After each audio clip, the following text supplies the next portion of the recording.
All right, good evening. It is Monday, March 9th, 2026, and it is 6:01 p.m. This is the regular board meeting of the Park District of Grange. We'll open the evening tonight with a roll call. Commissioner Carter? Here. Commissioner Weber? Here. Commissioner Posey?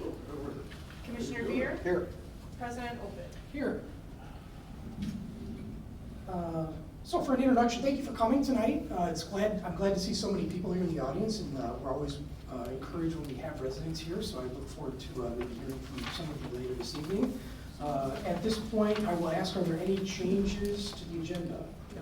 Okay, seeing none, we will step into agenda item 2.1, public comments. I see some new faces, so I just want to refresh everybody's understanding of the rules.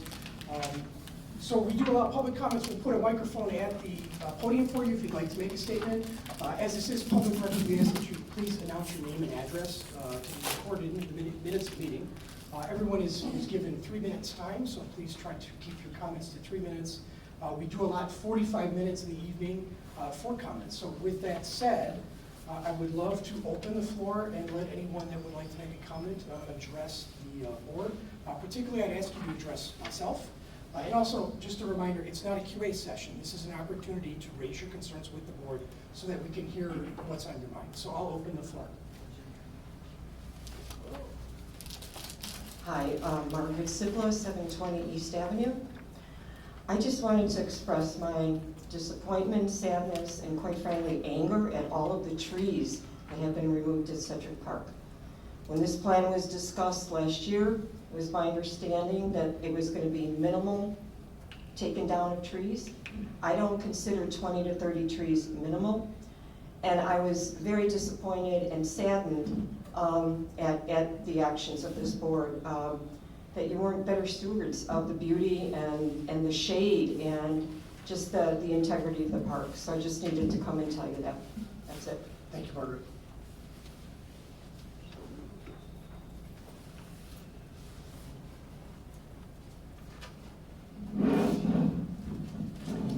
My name is John Pluto. I live at 718 East Avenue. I'm going to read an email that I sent to all the village trustees and the village president and other associated people that work for the village. And I sent it to them this morning. It says, will anyone be attending the Park District meeting prior to our meeting tonight? This is a very important subject as it pertains to our problems in the 5th and 6th depression areas of the South Basin. I know all of you are diligently working on the South Basin project to resolve our flooding around Sedwick Park. I would hope that you, as leaders of the community, would be working with the Park District on this issue and hand in hand with proper remediation proposals for the hazards that exist in the 5 acres marked on the map as Tier 3. May I also note, in 1964, there was a water line that runs across the park, which the Public Works Department informed me of the correct date and time, since I didn't know that. It services Bluff Avenue, which the village and the Park District have an easement agreement for approximately 300 or 400 feet in the parking lot at 47th Street and Bluff. That would be your parking lot. Let us step back a moment and discuss the things we know for certain. In 1986 and 1987, the village had an area adjacent to the north side of 47th Street and Bluff, and the village found that the water line located approximately 2 feet north of the north curb line between Bluff and the railroad tracks had a severely corroded pipe in only 10 years. This section of pipe was replaced with a PVC pipe in 1986 or 87. During that replacement, potentially contaminated soil was observed, which had a strong odor, and that was Watkins 1996. This information can be found on the Illinois EPA Document and Explorer.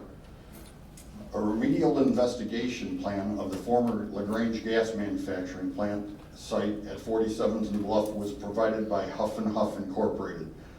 Environmental consultants of LaGrange in 1996. In a letter from the EPA, September 27, 1996, Mr. Huff, the EPA conditionally approves the subject work plan and requests the following comments be addressed. The municipal PVC water line located at the south property line of the former coal tanks is of great concern to the agency. It is determined if any amount of contamination is present in that area, the PVC water line and must be exposed and checked for deterioration. At other sites, the agency has experienced rapid deterioration of PVC monitoring wells and coal tar tanks, creosote, contaminated soils. On October 3rd, 1996, Mr. Huff wrote back on 10/10/96, the Public Works Department will expose the PVC water main. These same chemicals are coal tar related products found in the park. The water line from 1964 runs from 49th Street and 12th Avenue across the park to the parking lot over on 47th Street.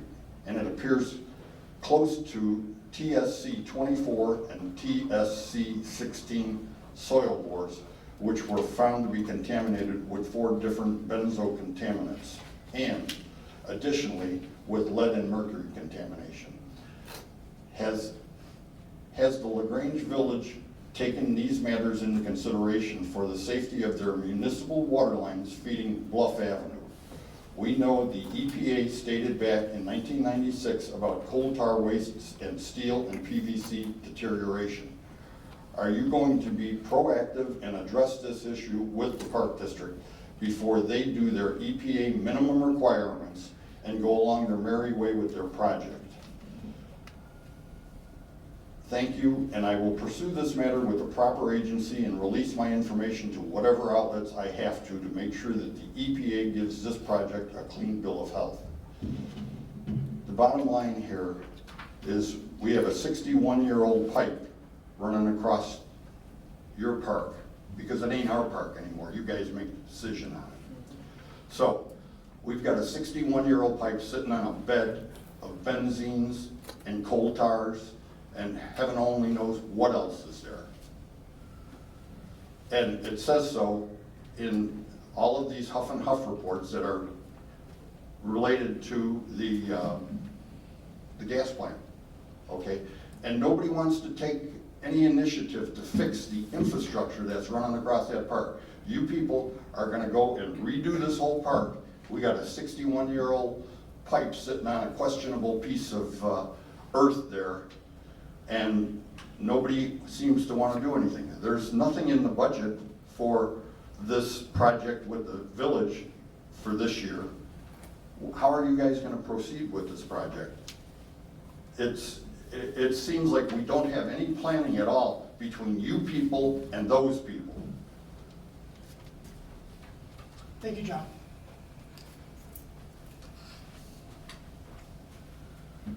Hi, my name is Carrie Perselski, and I live at 517 South 10th Avenue. I came tonight to express my dismay at the decimation of the trees at Sedwick. It seems to me that the board was not straightforward with the public concerning the number of trees that would be cut down. I look back at the referendum map and could see no indication that you intended to cut down so many trees.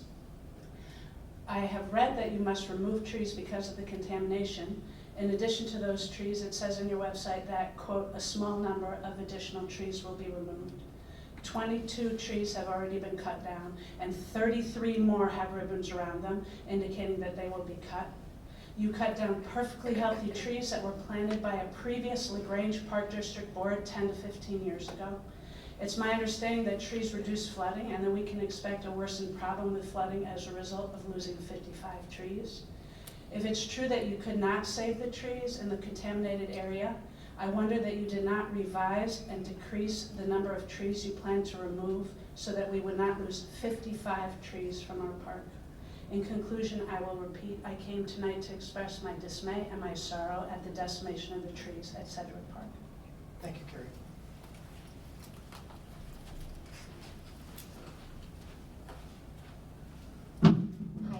name is Dr. Copper Aiken-Palmer. I work in the community, and I'm a homeowner at 521 South 10th Avenue here in the Grange. My backyard opens up to Sedwick Park. In this area, we struggle with flooding as it is, and as Carrie mentioned, the loss of 55 trees is profound, especially with water movement. I couldn't see anywhere in your reports or online that you did a hydrological assessment for the removal of these trees. So I went ahead and did a look to see with USGS what's the estimate per first inch of waterfall, and that is for 55 trees for the estimated size and age and the type of tree. About 100,000 gallons that will be in the runoff in our streets, in our homes, as well as on the playgrounds and on the Sedwick Park itself.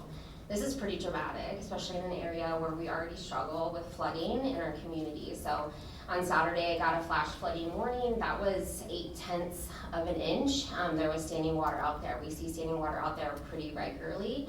And as a homeowner that works to protect my home and my children's space and my community from flooding, it's worrisome to me that a hydrological assessment wasn't done, and if it was, then we should have been notified of this increased water risk with the flash floods. It's especially worrying that this would be done in the spring, that you'd remove that many trees all at once, because the water, the soil is actually starting to thaw, but it doesn't have the amount of absorption that it could. The other thing that worries me is with arsenic, lead, mercury, and benzene rings in this toxic soil. As you remove the trees that are soaking up this water, not only is that water moving towards those of us that live in the area more rapidly and with more volume than it ordinarily would, we also have toxic water. So that water is moving through the soil, picking up benzene rings, picking up the mercury, somewhat the lead as well, and somewhat the arsenic as well. And so now not only do we have more water than we would have had previously in our homes, in our streets, in our driveways, we also now have more toxic water than we would have otherwise. And as you can see, my kid here, he loves playing in puddles. Well, no more playing in puddles for him because that's toxic water. So I'm just really wishing I had heard from you all that this was your plan to increase our risk of exposure to toxic water. And if that wasn't your plan, then I'm interested to know what you're gonna do in the short term as well as the long term to protect our homes and our spaces. I also inquired with USGS to see if they had any immediate recommendations, and they said to pause the tree cutting now and then stage in the plan, give the other trees time to try to grow. Also giving rain barrels to everyone in the community to try to catch and to properly dispose of that toxic rain in the meantime. Thank you. Thank you, Doctor. Very good.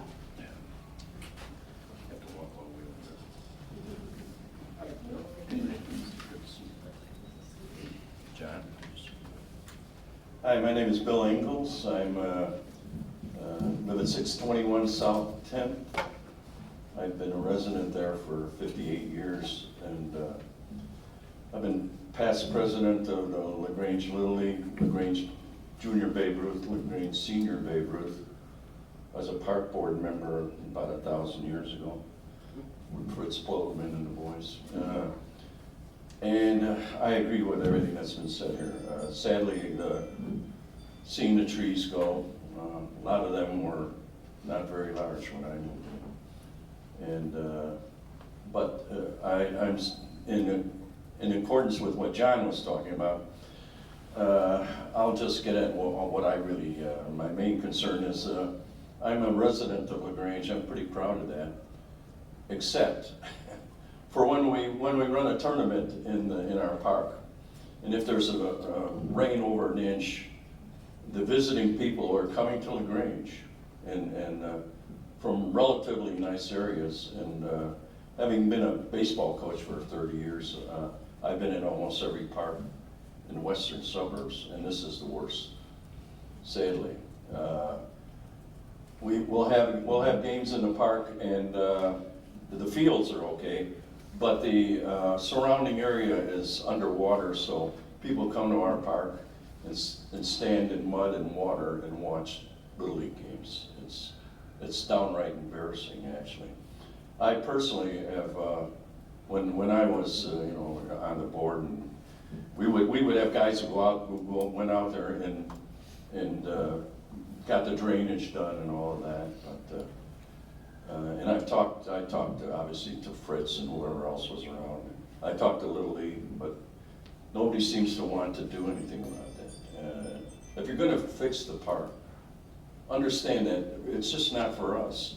People come to our community, you know, the Little League's has a lot of tournaments there.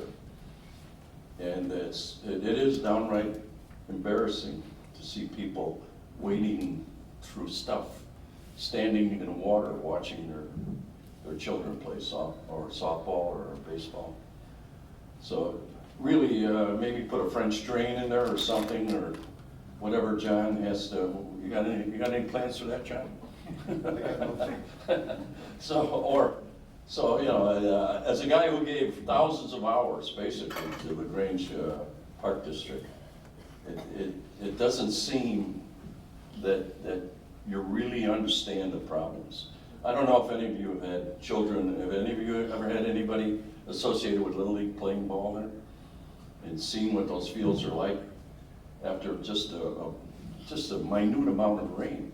I mean, my house is on 621 South 10, so if I walk straight east, I'm going to the Junior Babe Ruth field. Oftentimes, you can barely walk that 100 yards from my house to that field because it's swamp. That whole area there is just a swamp.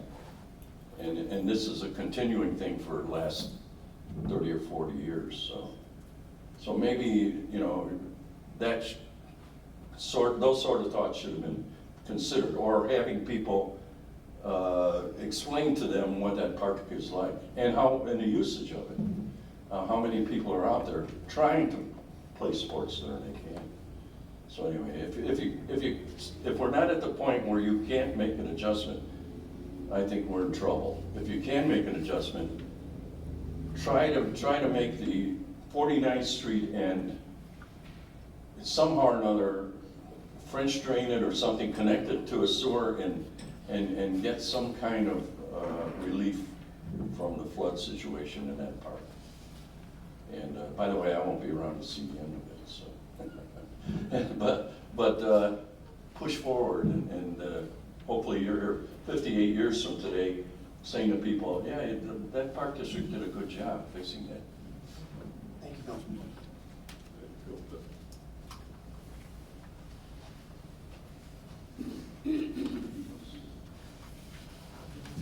I'm Jim O'Connor. I live at 645 South 10th. The only person that's been in the neighborhood longer than me is Bill. I've been here 55 years. Did a lot of the same things, coached. I was on the park board for 10 years, in the 90s up through the early 2000s. I appreciate what you do. I know you don't get paid enough, and I'd vote for a raise for you if you put it on the election thing. I know the time you put in, I appreciate it. I do think you cut down my favorite tree in the whole park. In fact, actually, in the Grange. There was a great big maple. It had to be, Bob, you got to know about it. I would say the tree was over 70 years old. When I came 55 years ago, the tree was a full-grown tree. It got bigger. In the fall, when the leaves are changing, the sun hit this tree. I can't think of a sight more beautiful in the Grange than the sun hitting that maple tree. It wasn't anywhere near where you need to do the remediation on the northeast corner. It was on the backside of the smaller Babe Ruth League field. I just really wished I knew that you were going to do that. I read your plans with the plans that were published. I had no idea that the amount of trees were going to be cut down, that in fact have been cut down already and are scheduled further for cut down. I know there were some dead trees in there. Some of the arborvitae needed to be thinned out. I guessed all that you did. But you also have marked the oldest tree in the park. Well, the Park District was formed in 1930. And this tree, when I moved onto the block, there were people who had formed the Little League. A guy who lived across the street from me had formed the Little League and had built the Little League Park. There used to be a duck pond behind my house at 645 South 10. And he told me about this tree that still exists. It's on the margin of your, the trees that are in the area where you need remediation for the undersoil, so forth. This tree could easily be 100 years old. I would ask you, if you don't know which tree it is or whatever, knock on my door at 645 South 10th. I'd be happy to walk out there with you. But it's the biggest tree in the park. And I hope you could reconsider cutting that down. It's not as favored to me as the maple, because the maple is really pretty, but this tree is huge. It doesn't appear to be diseased, and so I wonder, somebody, Bill mentioned, can you do a modification or whatever, or reconsider? I'd ask you to reconsider that, if you would, please. I also don't quite understand why along East Avenue, just north of the volleyball court, but close to, why those trees are marked. It may have relationship to the pipe that John was talking about, but I don't think so. So if you can cut down fewer trees, if you can, you're gonna win some points back with some people in the area. I was out walking in the park, a lot of people in the park tonight, or this afternoon, and I told them about it, and they a lot of them asked me, what are these red ribbons for? And I thought, you know, it was some kind of an accident or some kid or something, but that's not what it was. But if you can reconsider the big tree that I'm talking about. The other thing is, I'm standing here, but about the water situation, I go up, the Little Leagues play, I walk out the door and play the Little League, watch the Little League. The path, the walking path, the most serious water thing of the walking path is that which runs parallel along 49th towards east. If in your plans there, I don't know how complicated that is. There's a sewer there, as Bill mentioned, but that takes a long time to dry out. It still is, it's not money, I wouldn't say, but it's not, it sticks to your shoes even today, walking out there. So if something could be done, that's the worst area of that walking path. That walking path is popular, but it has areas in it which are perpetually, even after, there hasn't been a rain for a long time, they're still damp and so if, the worst area is along 49th Street. But there are other areas of that walking path, which I really like, that are just always damp and whatever. It seems like almost all the time, unless we have a really long dry spell. So if you could give some attention to that in your reworkings. I know things have to be reworked with the remediation and so forth, but if we could do some consideration about that walking path, I would appreciate it, and I think a lot of other users will too. So thank you. Thank you. Thank you, Jim.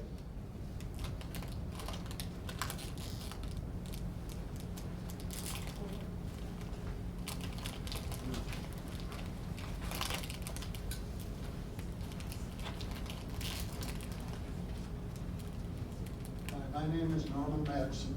I'm 708 10th Avenue. Last board meeting I had attended, you said that you're going to put more soil on top to help the remediation, any contamination. Where's that water going to go? Where's that water going to go? The nearby houses, along with the contamination? You need to think about these things. Please do. Thank you, Norman.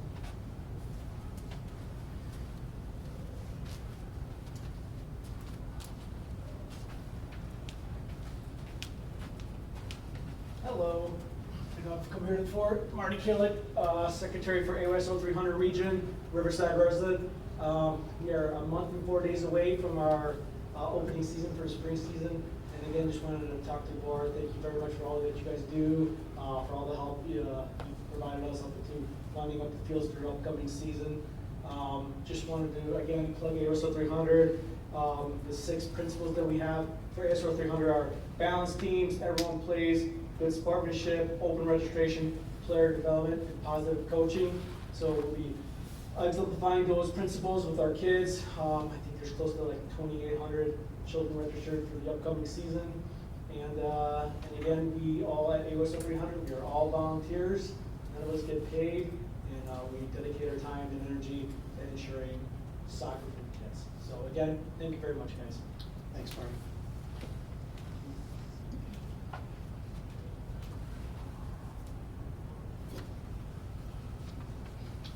All right, seeing no more public comments, last chance. All right, thank you. Let's move on to consent agenda. We'll move to agenda item 3.1.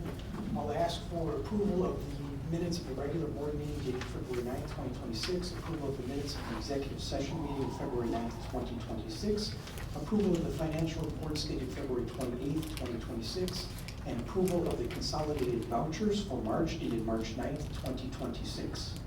Motion approved. Second. Commissioner Carter? Yes. Commissioner Weber? Yes. Commissioner Beer? Yes. President Opel? Yes, let's move to staff reports. We'll start with the director's report today. Okay, thank you. So I'm going to start with a few other things and then I'll circle back to the referendum. I just wanted to point out that we received notification last week that we received the USTA grant for the tennis courts at Gilbert Park. So we received an extra $100,000 funding from the USTA. So we're very excited about that. And then it was in my last board report, but I really want to point this out because Madonna has worked very hard over the last, I don't know, has it been 9 months to a year? For our record retention. And we disposed of over 320 boxes of old records that no longer meet the retention requirement. So it was really, really great to do that. I wanted to point out that Tim passed his certified playground safety inspector certification last week, so we're happy to have that certification added to the park district. And then I didn't know if anybody had a chance to look at the Little League signs that we were talking about, or had any feedback on Little League installing the signs that they wanted to at Sedwick Park. So I just wanted to hit that real quick. Comments? Mm-hmm. They're too big. Okay. And I actually, when we were talking about last time,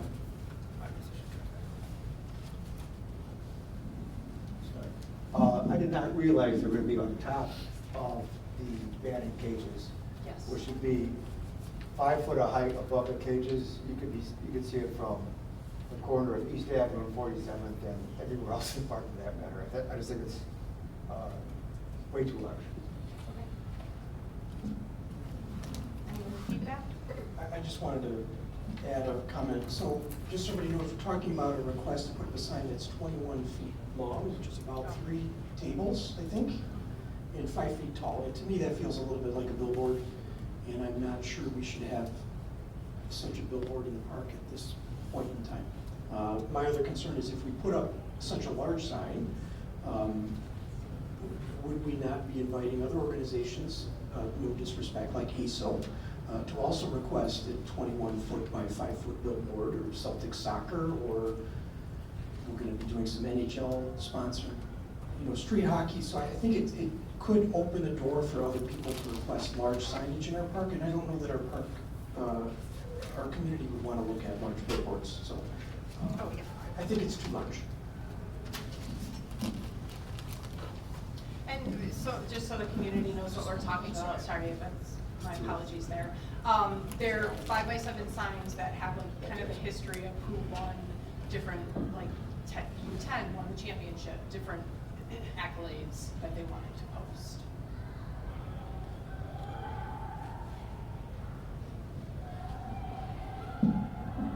So could you share with me the, Are we voting on this? we're discussing. We're just discussing. So are these are three signs that are gonna be combined as one, or? Nope, they're 3 separate signs, 5x7 each, that would be on top of the batting Yeah, cage. so 5 feet, 7 feet. It'd be like hanging on? No, they'd be above the On cages. top of the On bag. top of the cages, yes. That's, I thought maybe inside the cages. That's my only question. Well, Little League would like to know if they can do them or not, so we do need some direction if the board is either for or against. Sounds like we're all against. Do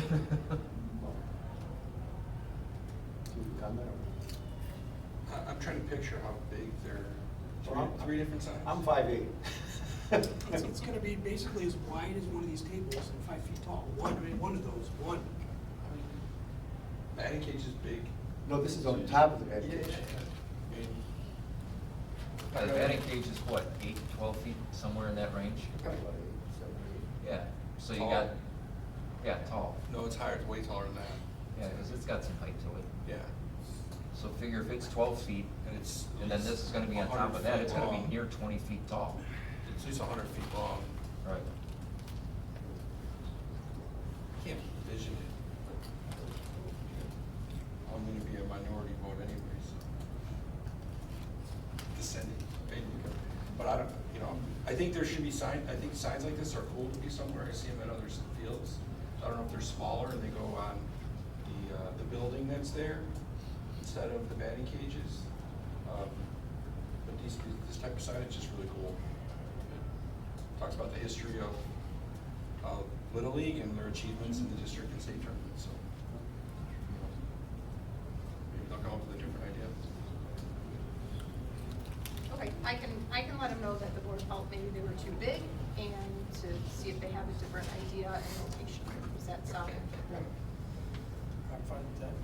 direction? Okay, that- Brad, you okay with that feedback? Okay. And then, as for Sedgwick, the tree removals did start today. The initial plans were not to remove trees. That was the plan. And then when we heard back that there was contamination, we unfortunately did have to reevaluate those plans. The trees in the contaminated area, because there's going to be regrading and movement of soil and addition of soil, you cannot put soil up to a current tree. It will not live. And so that is why the trees are currently being removed in that area. Some of the trees in the other area, for example, by the tennis courts, that is also has to be regraded and brought up for ADA compliance. And so that is why those trees were removed. The trees outside of the smaller prep field, because we had to reconfigure the park, because we are not putting in the baseball field, the second large baseball field, we're making the smaller prep field a larger baseball field to accommodate more age groups. It had to be enlarged, so those trees were then within the athletic field, so those were being removed. So some of the trees were in poor condition, that's also why they were being removed. Removing trees is not what we want to do, and we're not in the business of removing trees. We're trying to save as many trees as we can. We are planting 1.5 trees for every tree that is taken out, and we are also trying to get larger trees for some of them, which is a 4 to 5 inch caliber, so they'll be 15 to 25 feet. Again, it's not something that we were planning, but once the contamination came back, our options were limited, and we did have to remediate the property. We are going through the EPA, so we're following all their regulations. As for the plans, so we've submitted the plans to the village. We do work with MWRD and the village for permitting, so they have to permit all that for grading, MWRD with the flooding, we have to put in some detention, we will follow all those regulations. This is not a Q&A, we have public comments at the end, thank you. So that is, happy to answer any board questions.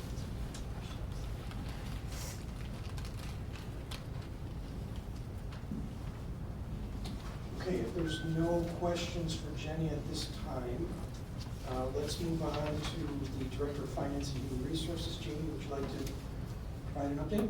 Yes, we will be presenting, or I will be presenting our budget a little bit later in the meeting, but I want to say that, you know, after several months, I do have a completed draft to present to the board. And then one other thing to note in my report, there was a substantial amount of property tax revenue that came in for February, so the financial reports for this month are more actualized and give the board a better idea of where we as a district are at as of end of February. I'm happy to report that with the disbursements that we received in February, we were about 97% of tax distributions collected for tax year 2024, which is excellent. I did receive 2 more disbursements for March. They're just under about $80,000, so a little bit extra, so it'll get us closer to that, like probably 98% tax collected, which at this point in the year is great. It's pretty standard across all industries. And then just to let the board know, the first tax installment for tax year 2025 for the levy will be due for residents April 1st. So we shouldn't be seeing any of that extra. So what we see now will be what we're getting. This way we're not having to talk about any deferments for, you know, levy years and things of that nature. Any questions? All right, let's move on to the Director of Recreation, Kevin. So we had camp registration open up end of last month. Thankfully this year we did not have any reported issues with people having trouble getting online and registering. The only, I guess you could call it a complaint, was how quickly spots filled up in our 2 youngest camps. Camp Mighty Mushrooms filled up inside of 5 minutes and Camp Trailblazers inside of 7 minutes. We did, because of the number of enrollments, staff and I met, we did swap locations for our camps. So we were able to accommodate more kids in Camp Mighty Mushrooms by moving them to the community center. And then we moved Camp Adventure, which is 6th and 7th graders, to Sedwick. They traditionally have a lower enrollment at that site. So by doing that, we were able to accommodate significantly more kids. We were able to take 14 more. We have preschool registration opening up this Wednesday. Base registration for the next school year opens up the week of April 20th. And then with athletics, we are wrapping up the basketball season. Flag football, we are anticipating 14 teams at a minimum for the upcoming spring season, which is going to be the most we've had since we started this in the fall. So we're excited about that. And then our egg hunt is scheduled for Saturday, March 28th at 10 a.m. at Sedwick. And then I am working with our affiliates. They received their schedules today. They started off the week of April 6th. One of the groups does, and the rest start the following week. I am working with Paderma on a rental agreement for AYSO as pertains to renting lights at Sedwick. So there'll be portable light towers. They would pay the full cost of those towers up front. They would be the only organization using them. This came up in our meeting back in January with the 3 organizations and park districts. Yes? They're mobile light towers. Yes, same ones we had Got it. last fall. But this would be strictly for AYSO use. Celtics does not need them. LTSC did not want to partake in it. That's for the main field? That's for Sedwick Bay. And how long is it, because that's going to be closed for some period of time, right? Sedwick Bay will not be closed. It will not be closed, it will be open through construction. Okay, great. Yeah, so Liam and I went out last week, we measured, so we were able to configure everything, yep. We made sure we had enough space for AYSO, Celtics, LTSC, and flag football. That's wonderful, I'm glad to hear that. What are the hours for that? For the lights, they'll from sundown until 9:30. and it'd be for an 8-week period. Is that spring or fall? For spring. We have not addressed fall yet.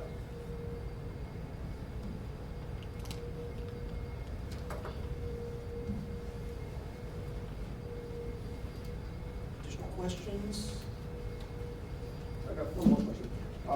The Mighty Munchkins and Trailblazers, of all those weeks and the numbers you have, how many are unique to that week, or are many of them just taking all the weeks?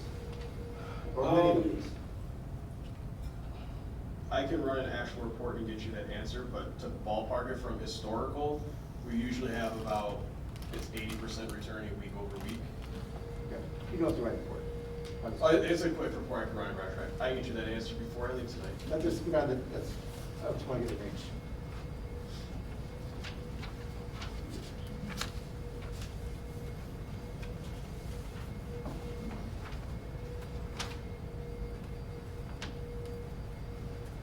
All right, if there's no further questions from the commissioners, we'll move to the Chamber of Facilities and Operations. Mike? Good evening, everybody. Thank you.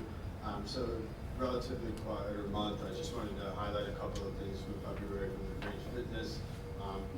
We did add a couple of new group fitness classes that are going to be taking place on Monday and Tuesday evenings. That was based on the survey results that we conducted at the end of 2025. Those are off to a very good start, so we're very excited about that. And then another thing was that we did host a Zumba family dance party at the end of February. That reached a younger demographic because we allowed participants as young as 5 years old to come with an adult. That was a success, and we had 12 participants there. Other than that, I'm open to answer any questions that you have.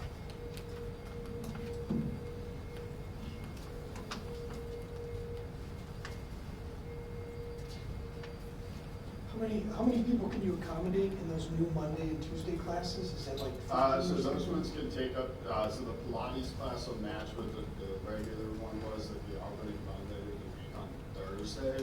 So I believe that number, since it's in 110, one allotted, it's about 20 to 25 people. And same thing with that moving group class. And those are, you saw them be fairly full the first week, or how many? Yeah, so they have average double-digit numbers since starting.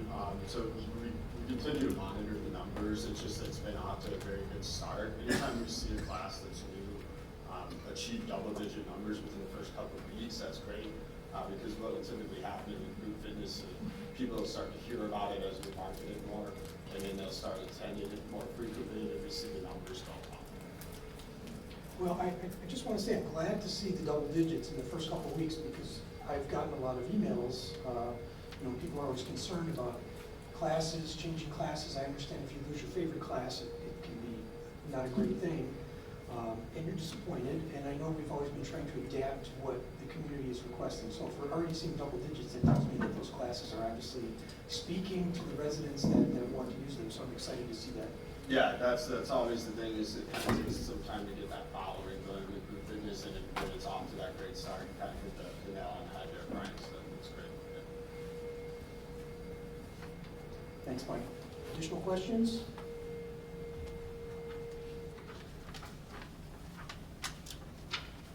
Okay, I think the last report, Tim, I got you on there, right? To talk about parks, grounds, and planning. Yeah.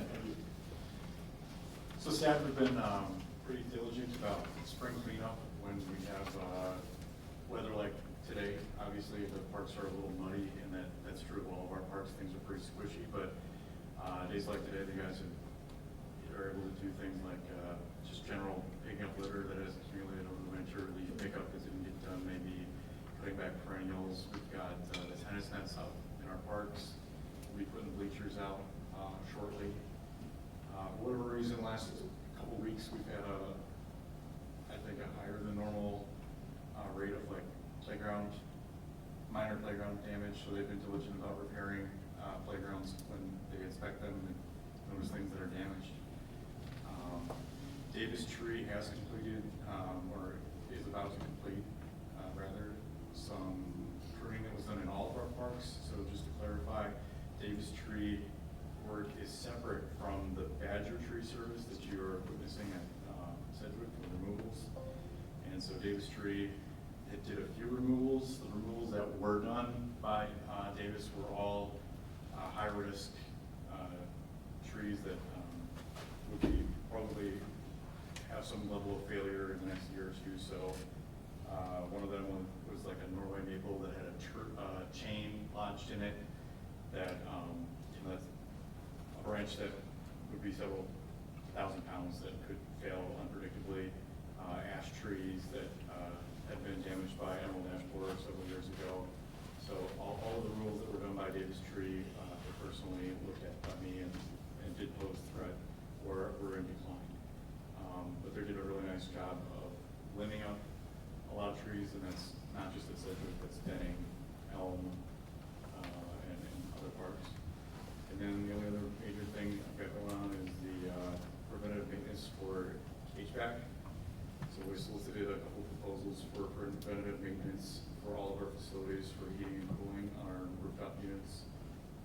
And we'll be making a selection for contractor for that soon. Actually, no, there's another thing. The Parks and Facilities Maintenance Foreperson, we're actively, we'll be doing interviews this week for that position, so we're excited to get someone on board. We have a pretty good candidates that came in for that, and we're actively recruiting for seasonal positions as well. And how many more seasonal positions do you need? 4 to 5. 4 or 5. So if anyone has any college-age students that are interested in helping out, please feel free to send them Tim's way. It's always great to have members of the local community helping out in the community.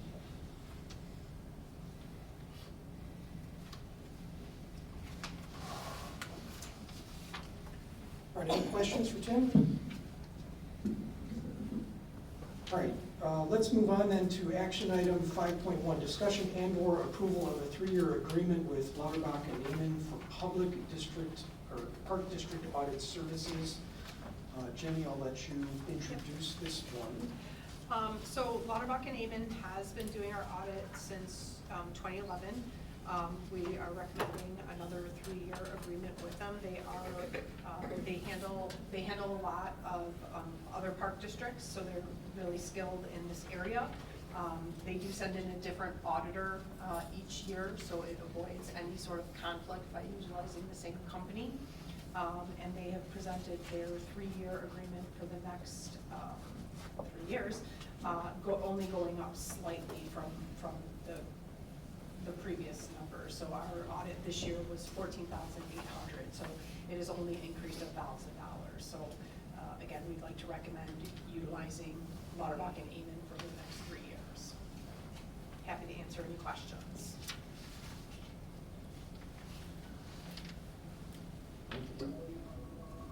Yeah, if there's no questions, I'd look for a motion to approve. Second. Okay.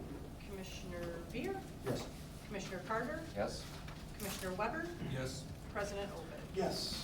5.2, discussion and/or approval of the grant agreement between the State of Illinois Department of Natural Resources and the Park District of the Grange. So this is standard. A standard agreement that we have to enter into with the State of Illinois because we received the OSLAD. So we'll be receiving the $600,000 matching grant. This one is for Sedwick, and will definitely help with some of the additional trees and bringing in those bigger sizes. Happy to answer. Oh, you said Sedgwick, I think you meant Gilbert. Nope, this is Sedgwick. This is mistitled Gilbert. It says Gilbert on here. Oh, it is mistitled. This is Sedgwick. I apologize. Sedgwick, or Gilbert is already done, but the agenda says they're correct, right? Yes. Yes.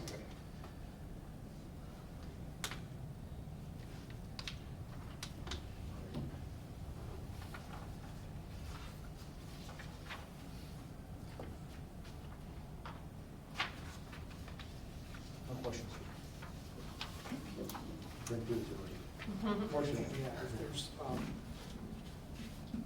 Yeah, and the agreement in there does state Sedgwick. yeah, so- I'm just checking. Yep. Just checking here. Okay. So, we don't have an OSLAD grant there now at Sedgwick? No. So does this change anything that we're doing there right now? Mm-mm. With the rules that they have? What do you mean? No. Well, it says something here about endangered species, wetlands review. Yeah, they already did that review, we received that, and we received approval. Through that, okay. Mm-hmm, yeah, they do all that, and then they notify us when we can move forward with the bid and the project.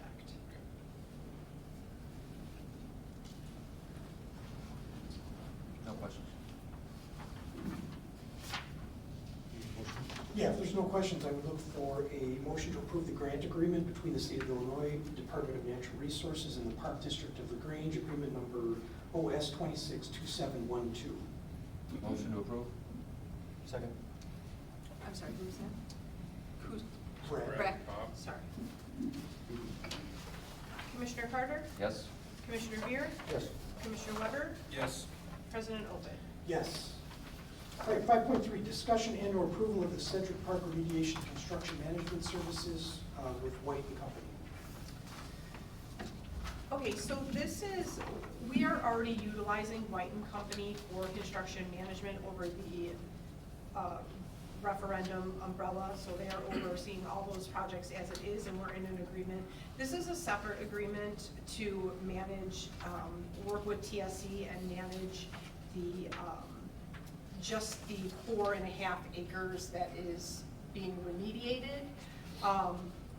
So this is an agreement that we're working with the insurance company through Paderma to get approved. It is partially approved. We still have a few more details to work out.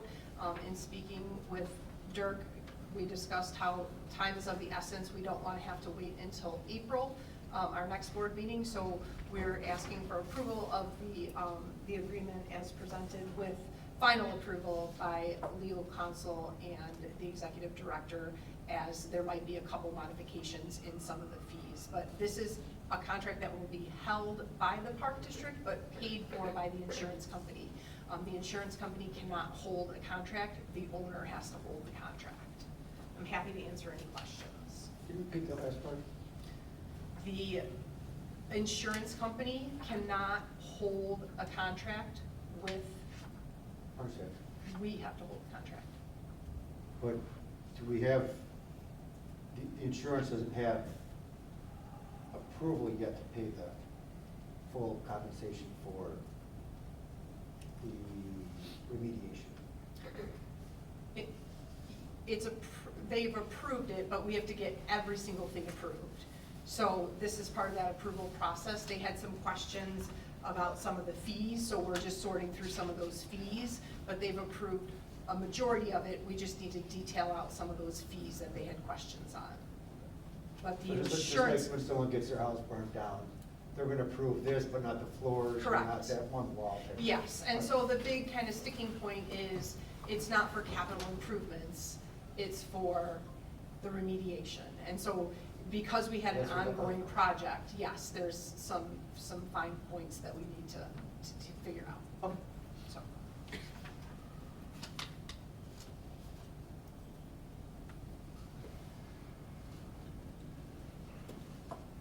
All right, further questions on that agreement?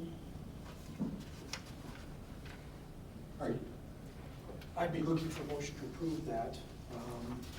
with finance. Yeah, so I'm looking for a motion to approve the construction management. What happens if we don't approve it? Then, There's no work being done? yes, would be very difficult for White to oversee the Sedgwick project without having this piece as well. Did you have another question about it?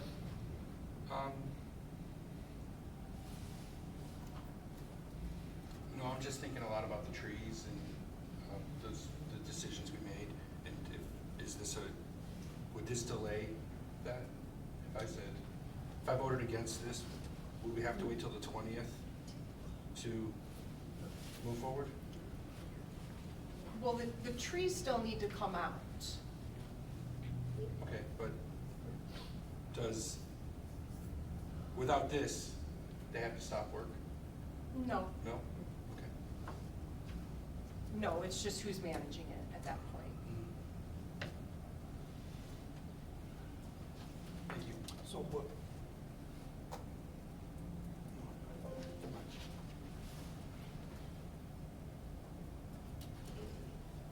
So I'd be looking for a motion to approve this contract With final approval. with final approval by the executive director and legal counsel upon receipt of insurance authorization. So there won't be any financial changes then, financially then? Correct. And the insurance company's gonna cover 100% of this? 100% of whatever is finally approved. Yeah, okay. Remediation. Yeah. Yeah, for the remediation. And this is the budget that I put in there is a estimate, so. The 168? If you turn to the last page, they kind of gave a budget breakdown on the remediation. Oh, okay. So, but yes, I do think the 168 will change a little bit. It will not go up, it might go down. Okay.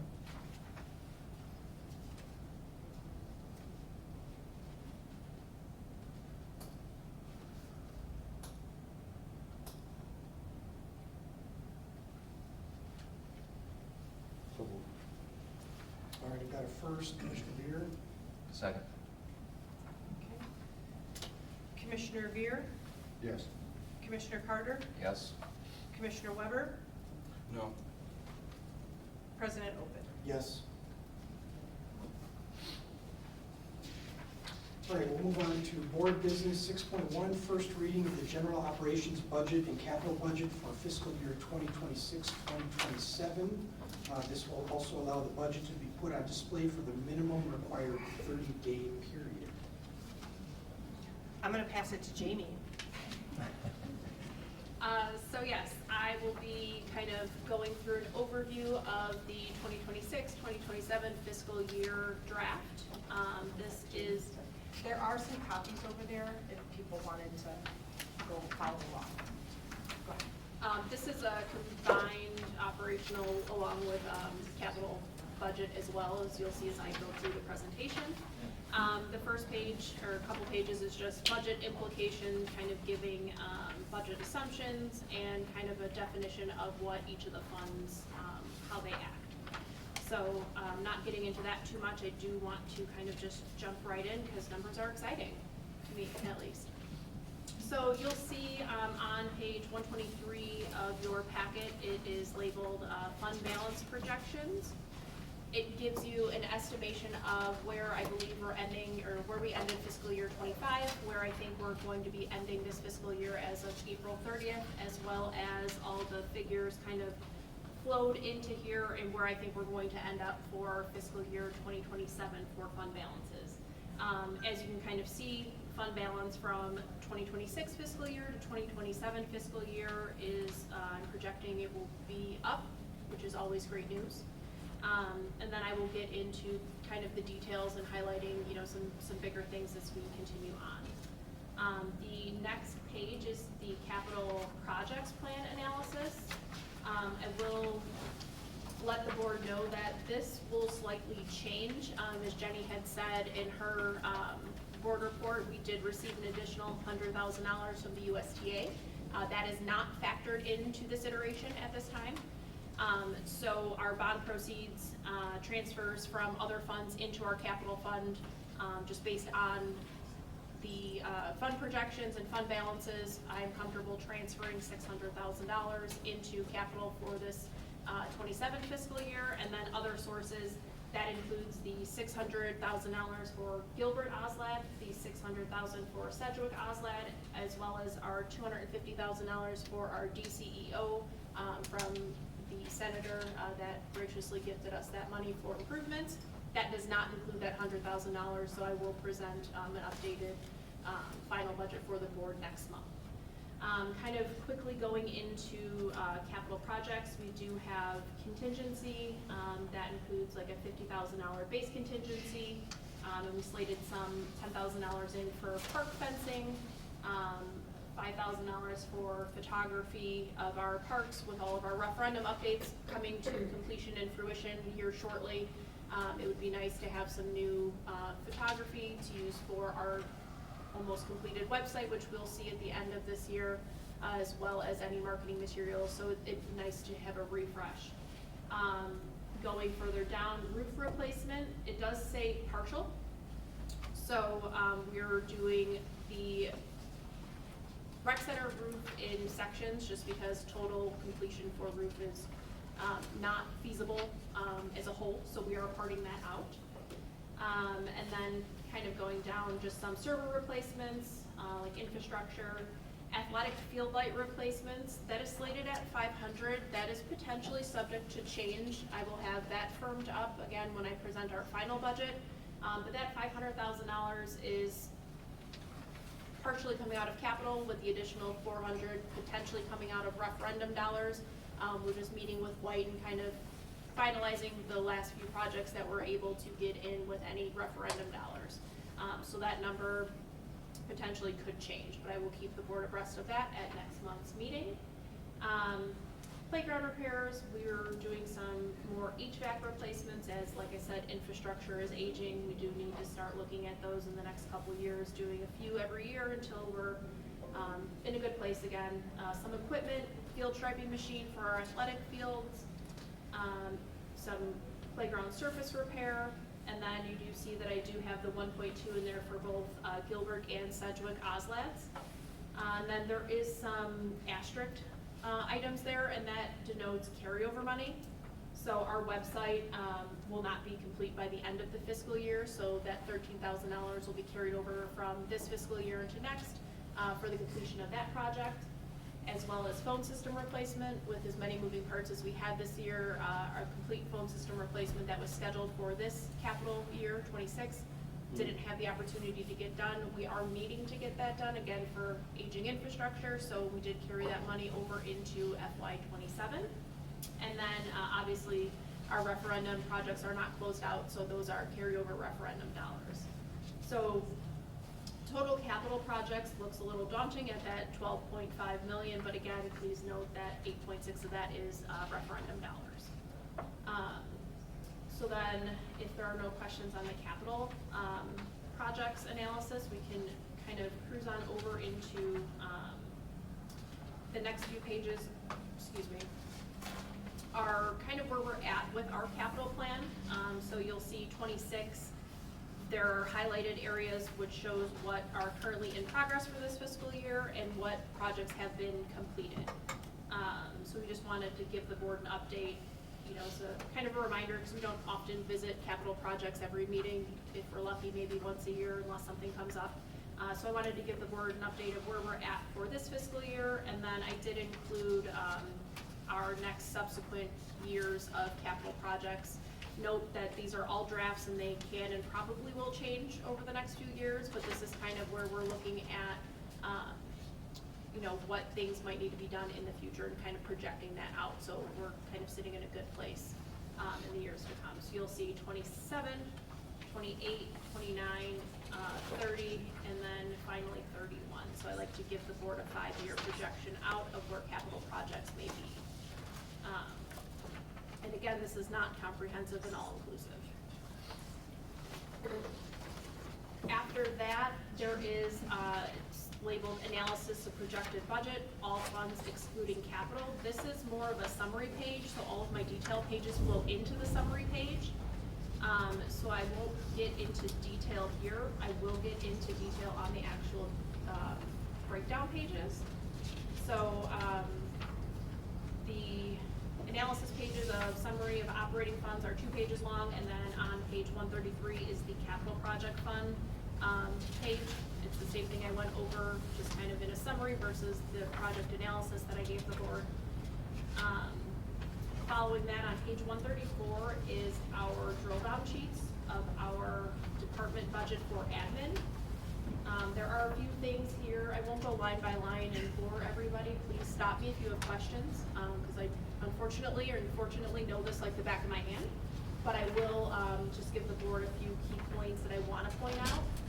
For building rentals, the proposed budget for 27 fiscal year is substantially down. I want to make the board aware we no longer have Leader Shop over at Denning, and then IPRA did cease their lease with us, and we have not, received any inquiries for new tenants for rental dollars.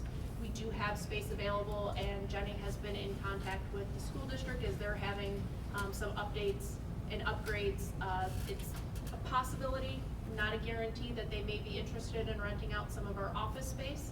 So without having a certainty on that, I didn't want to count dollars that are not potentially coming in.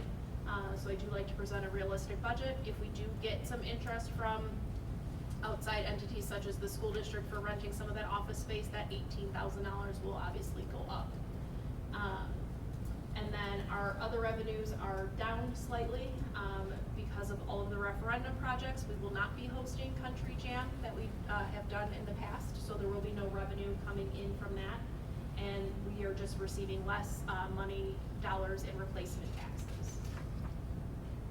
As you go a little further down, debt service is up substantially. I can't believe I'm saying this, but it's already come time. We are starting to repay back our 2025 referendum bonds. So that is where that $415,000 comes in. It's starting to repay our bond debt. Couple of other highlights that I want to point out to the board. Our bank and merchant fees are up slightly, and those are for patrons are using credit cards to pay and sign up for things. Our credit card fees are going up as well, so that'll be a trend that I don't see going away anytime soon, as more people are paying less with cash and more toward credit. Contractual services is also up. Our CSPAR contributions have increased, and also I'm fully taking our 88 portalets out of Fund 18. In years past, we were not fully expending 88 units out of our Fund 18 or special rec funds. We just didn't have the fund balance there, but we do now, so I'd rather fully expend those special rec dollars, because you can't use and or transfer those for any other purposes. So we'll be fully expending out of there and freeing up any operating from Fund 1 and our recreation fund on those. So that is why those lines are slightly elevated from this year as well. Dues and subscriptions, they are up with IPRA no longer taking up residence here at the district. We had a nice agreement with them that the board is aware of. We gave them a discounted rental space, and they gave us free IPRA memberships. Obviously, with them moving out, we now have to pay for the membership, so that is where those increased dollars account for. Kind of going down a little bit further, still in that same section, promotion and publicity is up.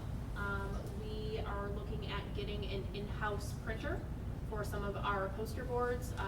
Historically, we've used another vendor to print our posters that we use for our A-frames and various other materials, and it is getting rather costly. The rec department did an analysis, and if we do in-house printing and buy a printer, our material costs and overall costs will go down. So it's a little bit of money up front right now, and then it'll be cost savings for us in the long run. And then going into the supplies and materials section, there is an increase for computer supplies and equipment to keep up with unfortunate industries. We are needing to add some additional services for computers to lower our overall risk as a district. Things of cybersecurity, phishing, spam, things of that nature. We've been working with our computer company to kind of give us an idea of better things to implement to lower our risk as a district as a whole. And we feel that that's very important. So that's where that little increase comes from as well. And as far as the rest of this page, salaries, slight fluctuation, along with, obviously insurance rates are going up, but that's across all industries. I will let the board know that Jenny and myself did contact and had extensive meetings and data sharing and research with another agency that provides health insurance rates. We currently go through PDERMA for our health insurance, and this other entity came in substantially higher than PDERMA.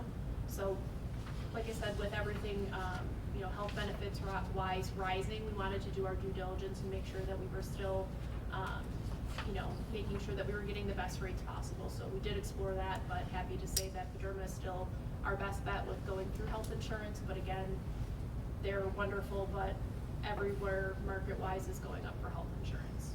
Can I go back one?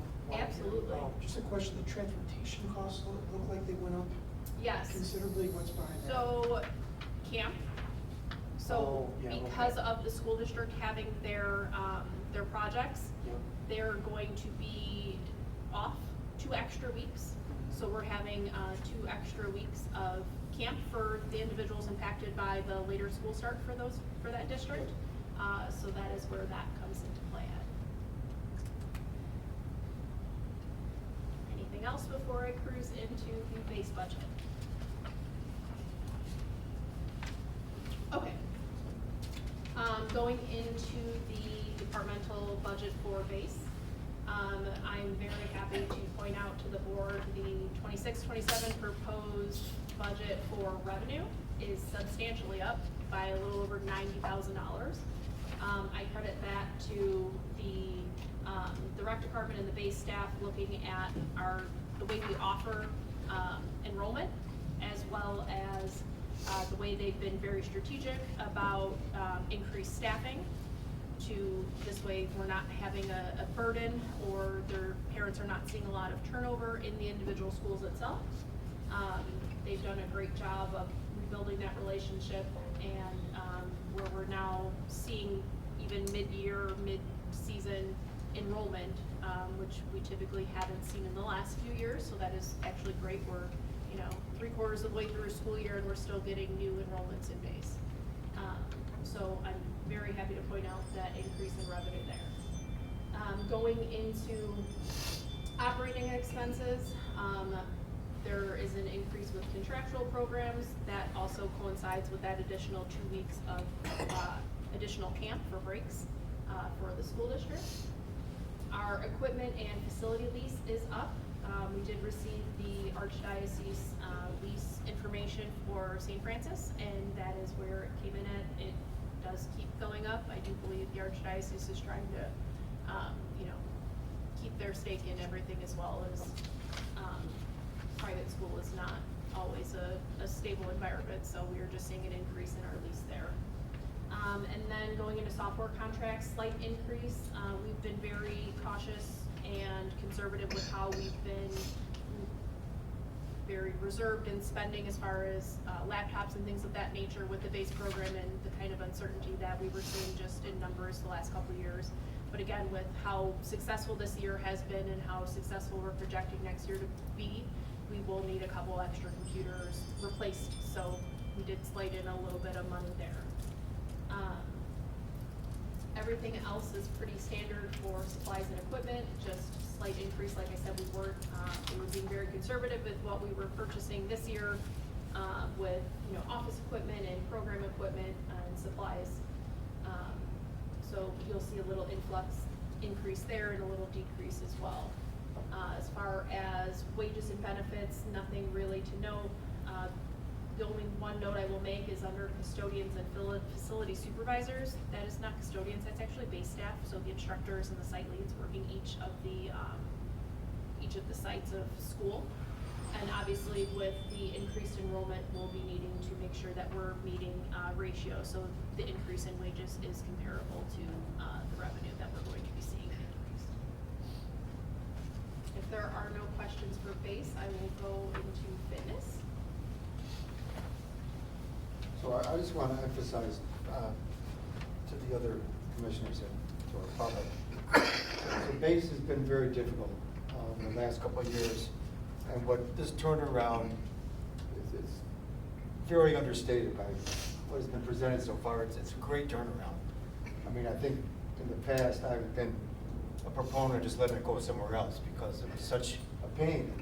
We weren't making a lot of money on it. It was a lot of effort by our staff, so I just want to applaud what the staff did, and I think it's a great, one of the best turnarounds we've seen. I would agree.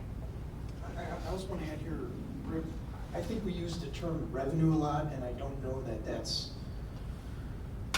while it's accurate on the balance sheet, I think it's important to say that the idea is the revenue is representative of community members that want a reasonably priced service that the park district can't provide for this before and after school care.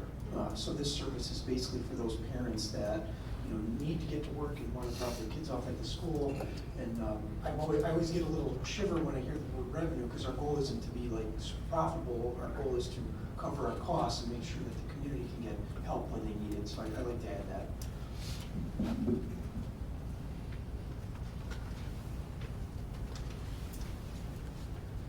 So then going into the departmental budget for fitness, I do want to point out for program revenue, will be slated to be up. We are bringing group fitness in-house as of May 1.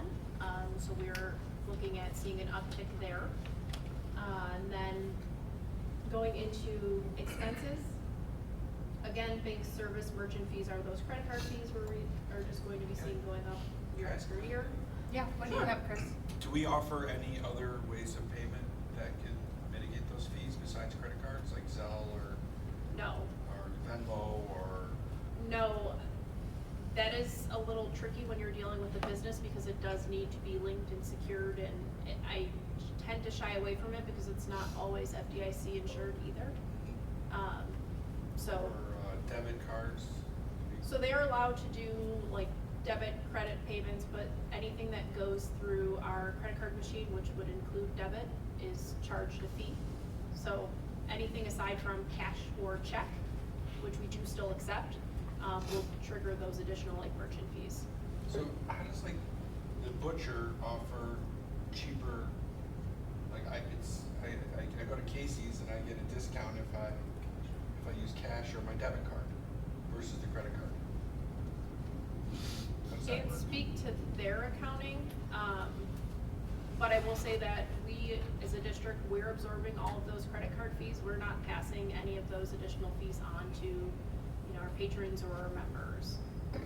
So anything that we're seeing, I see it on a monthly basis, depending on how much volume comes in expenses through the credit card machines. I'm seeing anywhere between $5,600 on a slow month to close to $10,000 in credit card fees on a high summer month that we are absorbing and not passing on to our residents, patrons, and members. If the board would like us to explore passing it on to the community or, purchasers, we can absolutely explore that. No, I would like to explore ways to mitigate it by using different formats of, whether it's Venmo or Zelle, or is there a debit card versus credit card difference? I'd like to understand that. And then I will also say a lot of our registrations and enrollments are no longer in person. Majority of them do come through our website, and obviously all of those are, not cash and or check payments. So a lot of people are, doing the camp enrollments from their home or their mobile device, and it is instantaneous, and just pop in their credit card number and register for things like that. But you could also put your bank details into direct debit. Correct. Which would not be the fees that were incurred. Correct. I will say that of everyone who does enroll, I would say maybe 5% do the auto debits versus like a credit card, an auto pay on a credit card. I think it's also, I just want to speak on behalf of a consumer as someone who is registered for classes. And we see this in the airline industry a lot. They nickel and dime you for everything, and everything is an extra fee on top of a fee. So I'm not saying I'm pro or con dealing with the fees, but I think, yeah, I don't want to pay the fee either, but I do think there's some value in explaining to a customer exactly what they're going to pay and giving clear pricing, and I think people want that. So whatever solution we do, I always like to be transparent with the pricing. If you've used to get anything, the airline or any service, Ticketmaster, it says one thing, and then there's fees on top of it, and as a consumer, that's frustrating. So that would be my input. But to be transparent, the 3% fee also gets these people using credit cards their mileage to go fly somewhere. So there's a lot of math going on here, and a lot of people are gaming the system. Yes, you're absolutely right, Bob.